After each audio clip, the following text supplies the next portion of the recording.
Ya está conectado el doctor Giuseppe Lo Bruto desde la dirección del Instituto de Ciencias Sociales y Humanidades para pues platicar, ¿no?, sobre lo sucedido.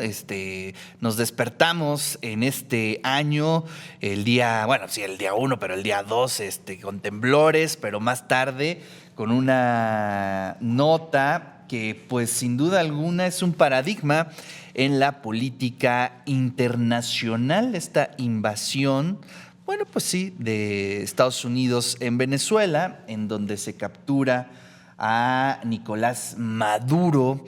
Y bueno, pues hay mucho que analizar. Giuseppe, ¿cómo estás? Muy buenos días, gracias por estar aquí en el De Eso Se Trata. Buen día, querido Ricardo. Feliz año a todas y a todos, los de TV WAP y a los que nos escuchan. Y sí, el 2026, como bien dices, empieza con temblores para Puebla, pero para el mundo con esta, digamos, invasión y la captura de Nicolás Maduro Moro como presidente de la República Bolivariana. Lo capturan en los Estados Unidos, lo llevan a Nueva York. Y creo que es un análisis complejo para realizar. No se trata solamente de un hecho aislado que es la captura de Nicolás Maduro Moros o de esta invasión a Venezuela, sino se trata de, yo lo he dicho en otras ocasiones, del fin del derecho internacional. Ya es papel mojado para los Estados Unidos, pero al mismo tiempo es el primer paso de la nueva agenda de seguridad global que Estados Unidos han implementado a partir del 5 de diciembre pasado, en el cual América Latina es para ellos su territorio, su patio trasero. Ayer la ONU, el embajador de Estados Unidos, recalcaba las palabras de Marco Rubio.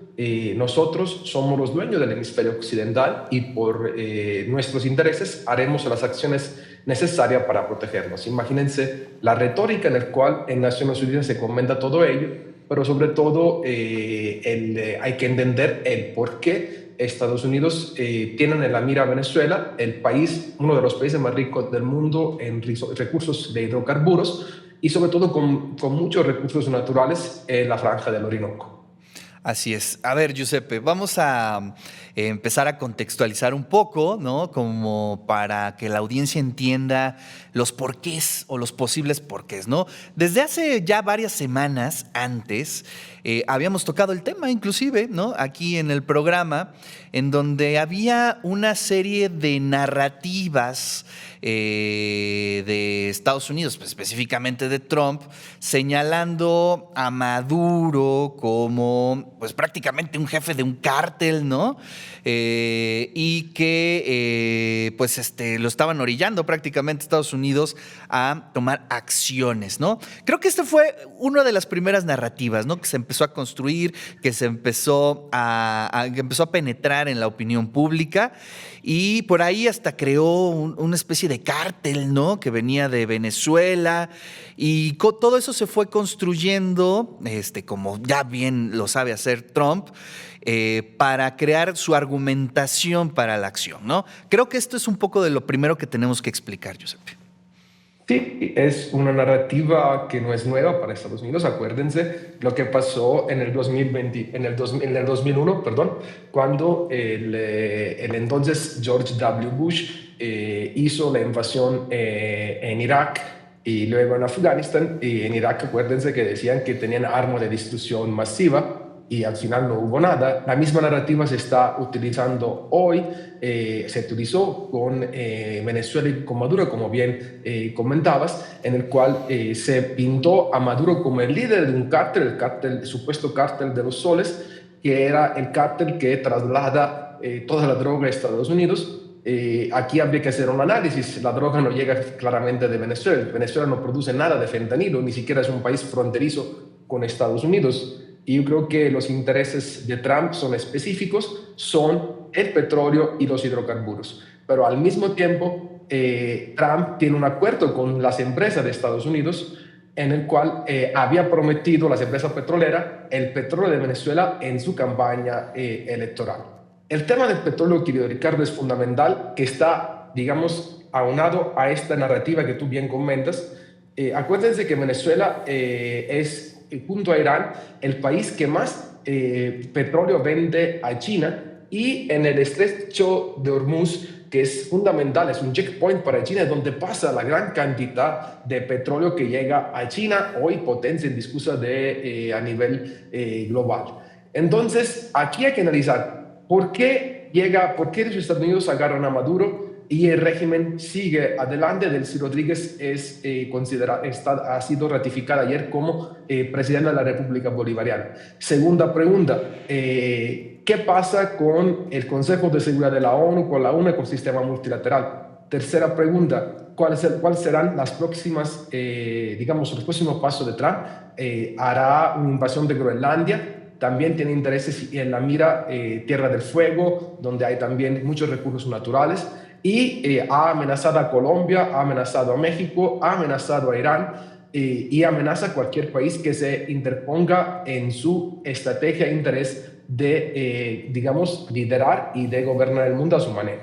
Entonces, es muy peligroso lo que pasa, el fin del derecho internacional, que ya se había acabado básicamente con el genocidio de Gaza, pero que hoy lo vemos, esta invasión está violando cualquier norma del derecho internacional, ha violado la soberanía de un país, y como bien hizo Maduro ayer en Nueva York, diciendo: yo soy un preso político, soy el presidente de la República Bolivariana, mueve la acusación del derecho interno de los Estados Unidos al derecho internacional humanitario. Entonces, ahí Estados Unidos debe tener mucho cuidado, porque la legislación se mueve desde los interiores de los Estados Unidos hasta el derecho internacional humanitario, aunque los Estados Unidos sabemos que no respeta para nada el derecho internacional. A ver, ese es un muy buen tema, Giuseppe, y fíjate que eso es como uno de los grandes cuestionamientos que he escuchado en distintas voces. A ver, las acciones de Estados Unidos hacia Venezuela no tienen un marco jurídico, es decir, Estados Unidos, si bien lo hace recurrentemente, siempre, a veces, o en la mayoría de las veces, se respalda con un marco jurídico. En esta ocasión, al parecer, no se contempló en lo más mínimo, es decir, no hay una aprobación del Congreso, no hay nada, simplemente es una acción literal del presidente de Estados Unidos, ¿no? Así es. Eso lo envuelve en una complejidad jurídica e internacional tremenda, ¿no? Entiendo, bueno, hasta donde puedo entender mi lógica, que esto tendrá consecuencias, sin dientes, ¿no? Pero a nivel simbólico quizás sí, ¿no? Claro, mira, desde la perspectiva del derecho internacional público, la detención de un jefe de Estado es una aberración jurídica. Es decir, hay una inmunidad jurisdiccional que viene llamada inmunidad de ragione personale, en el cual que es un privilegio que le pertenece a los jefes de Estados. Y los Estados Unidos, a intervenir en Venezuela, están violando la Convención de Viena y todo principio de igualdad soberana de los estados que son miembros de las Naciones Unidas. Entonces, es una violación a la soberanía de un país.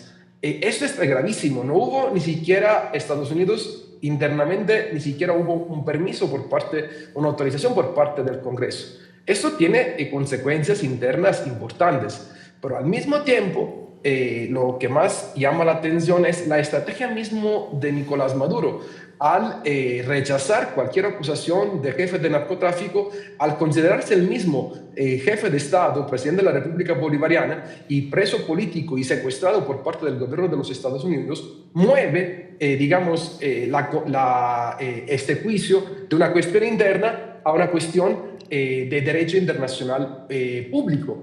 Y esto, aunque los Estados Unidos no respetan el derecho internacional, hemos visto que desde la cuestión de Gaza, desde la cuestión en Irán mismo, o hace 25 años en Irak o en Afganistán, o si lo hacemos recorriendo la historia de los últimos 70 años, hay una violación constante de los derechos humanos y del derecho internacional. Hoy vemos que el derecho internacional es papel mojado para ellos. Y entonces esto crea un problema jurídico internacional. Aunado a otra cosa, querido Ricardo, acuérdate que tenemos una Corte Internacional de Justicia que ha, por ejemplo, condenado a Netanyahu supuestamente, si Netanyahu va a otro país, tiene un orden de captura, pero nadie lo ha ejecutado. La gran pregunta es, ¿Es válido hoy el derecho internacional Eso. para los países o no? ¿O estamos frente a puro, Al digamos, vacío, ¿no? adorno? A un Así vacío, es. ¿no? Por eso me refería que o sea, solamente a nivel simbólico, ¿no? Sin Simbólico. dientes, pero digamos, no hay ninguna forma de pararlo, ¿no? Que eso es algo muy, muy, muy contundente, ¿no? La fuerza, el poder se termina imponiendo y pues este es uno de los principales ejemplos, Giuseppe. Así es, no hay nadie que lo puede parar. Estamos frente a algo que nosotros, por ejemplo, desde mi grupo de investigación, hemos estado investigando a partir del análisis del sistema mundo, lo llamamos una fase de caos sistémico.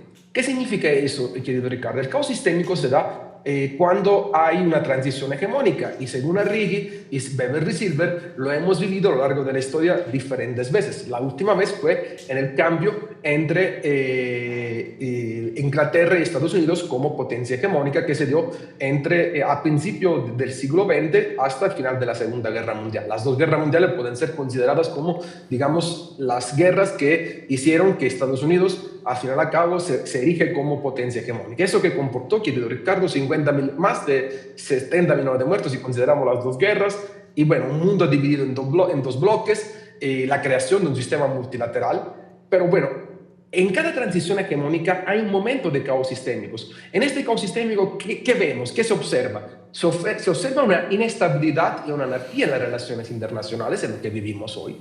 Se observa una expansión financiera, lo hemos observado a lo largo de los últimos 25 años de manera mucho más predominante. Se observa otra cosa, que las normas que rigen a este sistema ya no sirven para, digamos, regular al mismo sistema. Lo vemos hoy. Digamos, tenemos normas que nos sirven para que el sistema pueda resolver las problemáticas que surjan. Ayer en el Consejo de Seguridad de la ONU no pasó absolutamente nada. Hubo algunas declaraciones, la ONU está prácticamente en una impasse. Todas estas situaciones a qué llevan, si lo vemos desde una visión macro, llegan a un cambio que en un tiempo determinado llevará al declino ya definitivo de los Estados Unidos, el emerger de otra potencia hegemónica. Pero en medio de todo ellos son los conflictos los que se van, digamos, repitiendo a lo largo y ancho del mundo. Y algo que la audiencia debe de entender es que estos conflictos van a tener como, digamos, leitmotiv los recursos naturales, los hidrocarburos, las así llamadas tierras raras. Hoy vivimos una revolución tecnológica donde los minerales raros son fundamentales para poder, digamos, avanzar en esta revolución tecnológica que en los últimos años hemos vivido de manera acelerada. Entonces, territorio como Venezuela, territorio como el Oriente Medio se vuelven, en este sentido, como la misma Ucrania, se vuelven fundamentales para el acaparamiento de estos recursos. Esto es lo que estamos viviendo. Y Trump es la expresión del desprecio a la norma de derecho internacional, desde el desprecio a un sistema multilateral existente desde hace ya más de 70 años. Y la gran preocupación, querido Ricardo, es: ¿vivimos un paralelismo igual a el que se vivió antes de la Segunda Guerra Mundial? Acuérdense las pretensiones de Hitler cuando hablaba del espacio vital y de la importancia de los recursos naturales y cuando iba anexando poblaciones. Acuérdense los Sudetos en el entonces Checoslovaquia, República Checa. Acuérdense la anexión de Austria. Acuérdense la anexión de Polonia. Y entonces vamos a hacer que Trump siga anexando o queriendo anexar territorio y vamos a llegar a un nuevo Congreso de Múnich en el cual, para evitar cualquier forma, y estoy de acuerdo, de guerra, vamos a saciar el apetito que tiene Trump a nivel global. Esta para mí es la gran pregunta. ¿Qué está haciendo el sistema internacional hoy para parar a un señor que para mí está desquiciado? Junto a su Entourage, a su ministro de guerra, así se llama ahora, a su ministro de Relaciones Exteriores, Marco Rubio, y a su vicepresidente Vance, que la verdad tienen una idea del mundo muy, digamos, equivocada con respecto al resto del mundo. Claro.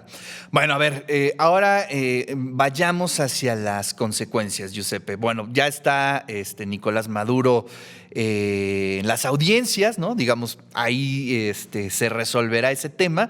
Pero en Venezuela, ¿qué está sucediendo? Vemos que, digamos, la infraestructura, el sistema bolivariano, pues prácticamente sigue intacto, ¿no? Digamos, el país sigue funcionando de alguna manera, Pero ¿quedará Estados Unidos satisfecho con eso? ¿O qué observas? ¿Cuáles van a ser las próximas acciones en términos, pues sí, militares, armamentista, económico? ¿Qué es lo que observas, Giuseppe? Mire, en término oficial, lo que está pasando es que Delcy Rodríguez asumió la presidencia, digamos, interina en este momento de la República Bolivariana de Venezuela y tiene el respaldo de la cúpula militar. El mismo padrino, como el Diosdado Cabello, tienen ahí, digamos, el respaldo hacia la presidenta. Y se observa una calma, tranquilidad en este momento en Venezuela. De hecho, no hubo ningún levantamiento por parte de la oposición, al contrario, hubo manifestaciones de apoyo. Ahora, ¿qué va a pasar? Claramente hay declaraciones que hay que intentar saber leer. La misma Delcy Rodríguez señala que hay que cooperar con Estados Unidos. Sin embargo, yo me pregunto, los símbolos son muy importantes. Ayer en la toma de protesta, las personas que estuvieron ahí y fueron muy importantes para ella fueron los embajadores de China, de Rusia, de Irán, a los cuales Delcy Rodríguez abrazó y estrechó la mano de manera muy importante, y porque son los que las van a defender.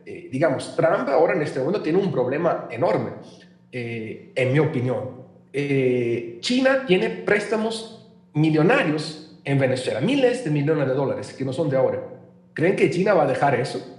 Rusia tiene inversiones y acuerdos importantísimos estratégicos con Venezuela.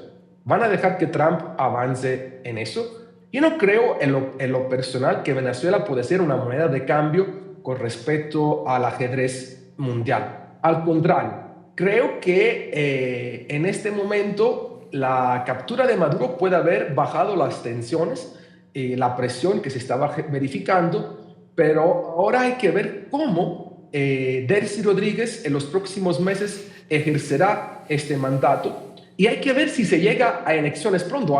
Hay una declaración de ayer de Trump, dice, el país no está listo para elecciones, lo cual llama mucho la atención. Trump no confía ni en Machado, ni en Guaidó, Exacto, exacto. ni en Edmundo González, en nadie. Entonces, ahí hay algo interesante que está pasando que hay que saber observar. Yo Oye, creo que va a Giuseppe, seguir. y en ese contexto, perdón que te interrumpa, Sí. ¿no te llamó la atención las formas en que se dio la captura de Maduro también? Es decir, bueno, pues sabemos que Venezuela tiene también digamos, un plan de defensa importante, ¿no? Siempre ha vivido en la resistencia. Eh, si tú lees la crónica, prácticamente fue un manual muy sencillo de cómo entrar sin una sola bala, sin violencia. ¿Cómo observas esa acción, Giuseppe? Parecían los G.I. Joe cuando entraron. Sí, la verdad llama mucho la atención que 150 helicópteros entraron y de repente Maduro, según la declaración de Trump, se dio cuenta solamente 3 minutos antes de la captura que estaban ahí para agarrarlo. También se comenta que digamos, los guardias de Maduro eran cubanos, fueron matados a sangre fría. Pero sin embargo hay algo muy raro. Yo creo que un país que se anda preparando desde hace meses a una invasión o la captura de Maduro, es muy raro que en un par de horas capturan al líder, al presidente de la República, sin que el ejército haya, digamos, contestado al ataque. Puede entender que hay una disparidad entre, digamos, Estados Unidos y Venezuela, pero al fin y al cabo los que llegaban eran, digamos, no era todo el ejército de Estados Unidos. Hubieran podido, digamos, tener un cierto tipo de resistencia. No soy un experto militar, pero llama mucho la atención. Llama mismo la atención la manera en la cual Delcy Rodríguez hace las primeras declaraciones y las declaraciones de ayer llamando a la cooperación con Estados Unidos. Claramente es una situación compleja, llama mucho la atención. Por ejemplo, no sé si viste la declaración que hace Padrino, que es el jefe de el secretario de Defensa, así se puede llamar, de Venezuela, y en el cual estaba solo defendiendo con fuerza el papel de Venezuela, el regreso de Maduro. Algunos Claro. hablan de una negociación, otros hablan de que, bueno, esto pasa y puede ayudar a despresurizar la situación. Lo cierto, y creo que para poder entender a Venezuela hay que entender el choque global entre China, Rusia y Estados Unidos, que hasta este momento, digamos, hemos observado, querido Ricardo, una escalada militar en distintas partes del mundo. Puedes ver en Ucrania, puedes ver en Irán, en Yemen, en el Oriente Medio, el tema de Gaza y de la misma Palestina, el tema aquí de Venezuela, y justamente después de eso Trump se lanza para controlar Groenlandia. Ayer la primera ministra de Groenlandia lo que decía era que si Trump ocupa Groenlandia es el fin de la OTAN, porque Groenlandia pertenece a la OTAN y pertenece a Dinamarca y a la Unión Europea. Entonces, ¿qué está pasando con, digamos, esta manera de realpolitik extremo y violenta de parte de Trump para gobernar al mundo? Eso es lo que llama la atención. Yo, la verdad, nunca hubiera podido imaginar una escalada de tal magnitud. Tú lo decías, lo hemos comentado, pensábamos que esto no iba a pasar, que eran más amenazas y que el choque entre potencias iba a calmar por la situación, pero creo que estamos en un momento de tensión global muy fuerte. Así es. Bueno, ya por último me gustaría platicar contigo acerca de la percepción de esta acción. Obviamente sabemos que la percepción de Trump al interior de Estados Unidos no es muy buena, que digamos, pero a partir de esta acción, ¿cómo se mueve? ¿Cómo se está comportando la sociedad norteamericana? Bueno, hubo manifestaciones y yo la única persona bueno, las pocas personas fueron Bernie Sanders, creo que Mandami igual rechazó, el alcalde de Nueva York. Sin embargo, no he visto al Partido Demócrata en una posición, digamos, de contrarrestar esta acción, que para todos a nivel global es una clara violación al derecho internacional, a la soberanía de un país. Hay que partir de esta base. Estados Unidos va a tener que, las mismas fuerzas opositoras van a tener que hacer un examen de conciencia y ver hacia dónde quieren llegar, porque la nueva política exterior implementada por Trump, digamos, es una aceleración a la manera en la cual Estados Unidos desde siempre, digamos, ha violado el derecho internacional. Esto no es nuevo, pero ahora hay una aceleración y hay una manera brutal de violar este derecho internacional y violar la soberanía de los estados. Yo me esperaría que en el Congreso por lo menos hubiera una oposición a esta situación y que algunos en algún momento hablaron hasta de un impeachment, que el Partido Demócrata podía, digamos, sacar a Trump por esta acción. No creo que vaya a pasar, controla las dos cámaras, tanto el Congreso como el Senado. Pero bueno, creo que Estados Unidos internamente, después de las protestas que hubo hace unos meses, de las cuales platicamos acá, que es una de las más grandes protestas que ha habido en los últimos años, debería de haber mayor concientización con respecto también a la política exterior, no solamente a la política interna. También hubo, creo que, si no mal me equivoco, una condena por parte de algunos sectores del MAGA, del Make America Great Again, que consideran también esta invasión, esta acción, digamos, ilegal. Hay que ver Trump cómo se va a mover internamente y políticamente. Claramente hace la figura del fuerte, pero no creo, querido Ricardo, que la va a tener también fácil él también. Digamos, va a tener que estar lidiando con, digamos, equilibrios internos al interior de los Estados Unidos y con todos los demás países del mundo, a partir de Xi Jinping, de Vladimir Putin, porque no van a tratar solamente el tema de Venezuela, sino el tema de Ucrania, el tema de Gaza, el tema de Irán. Vuelvo otra vez a recordar, Venezuela e Irán son los países que más petróleo venden a China. ¿Qué va a hacer China? Sí, no. Sabemos cómo actúa China también y cómo mira sus inversiones también, ¿no? A muy largo plazo. Entonces, creo que ahí se van a quedar. Oye, por último, pues obviamente en este tipo de acciones a nivel regional los impactos son tremendos, ¿no? Ya vimos las reacciones del presidente de Colombia, pues también aquí en México, cómo se mueven los medios, cómo se mueven las redes. O sea, está teniendo un impacto tremendo al interior de los países latinoamericanos, ¿no? En Cuba, las amenazas, en Nicaragua, en Brasil, bueno, pues las reacciones de Milei. Es muy complejo lo que está sucediendo específicamente en Latinoamérica. Sí, es muy importante lo que comentas. Es muy sensible lo que está pasando. Acordemos de la declaración de Petro, la misma declaración de Lula, de Boric, de Sheinbaum, de Díaz-Canel en Cuba, sobre del mismo presidente del Uruguay, Orsi, sobre lo que está pasando, en la declaración conjunta de algunos países iberoamericanos condenando todo eso. Lo cual también es una preocupación en torno al hemisferio latinoamericano sobre la presencia cada vez más autoritaria de los Estados Unidos en los asuntos internos. Lo hemos visto en las recientes elecciones de Honduras y también en las elecciones de Chile, donde gana Kast. La influencia de Trump es fundamental, o las mismas elecciones que gana Milei hace un par de meses de Cámara de Diputados en Argentina. Pero Ricardo, quisiera poner el acento en otro punto: la cantidad de bots y la cantidad de información que salió para justificar el ataque en redes sociales y que sirve también para, digamos, desestabilizar.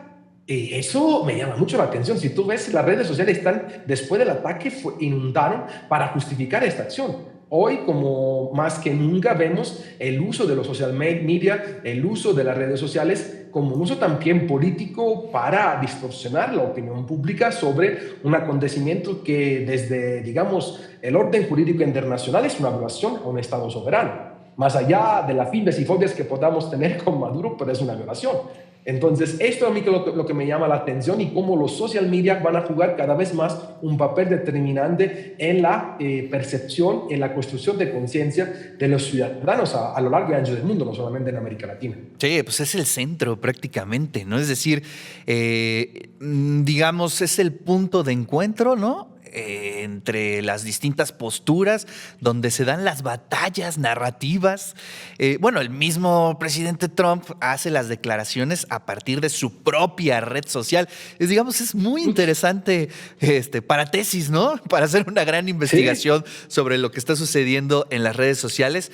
Pero por eso precisamente recurrimos a ti, recurrimos a académicos, ¿no? Que tienen puntos de vista mucho más elaborados, ¿no?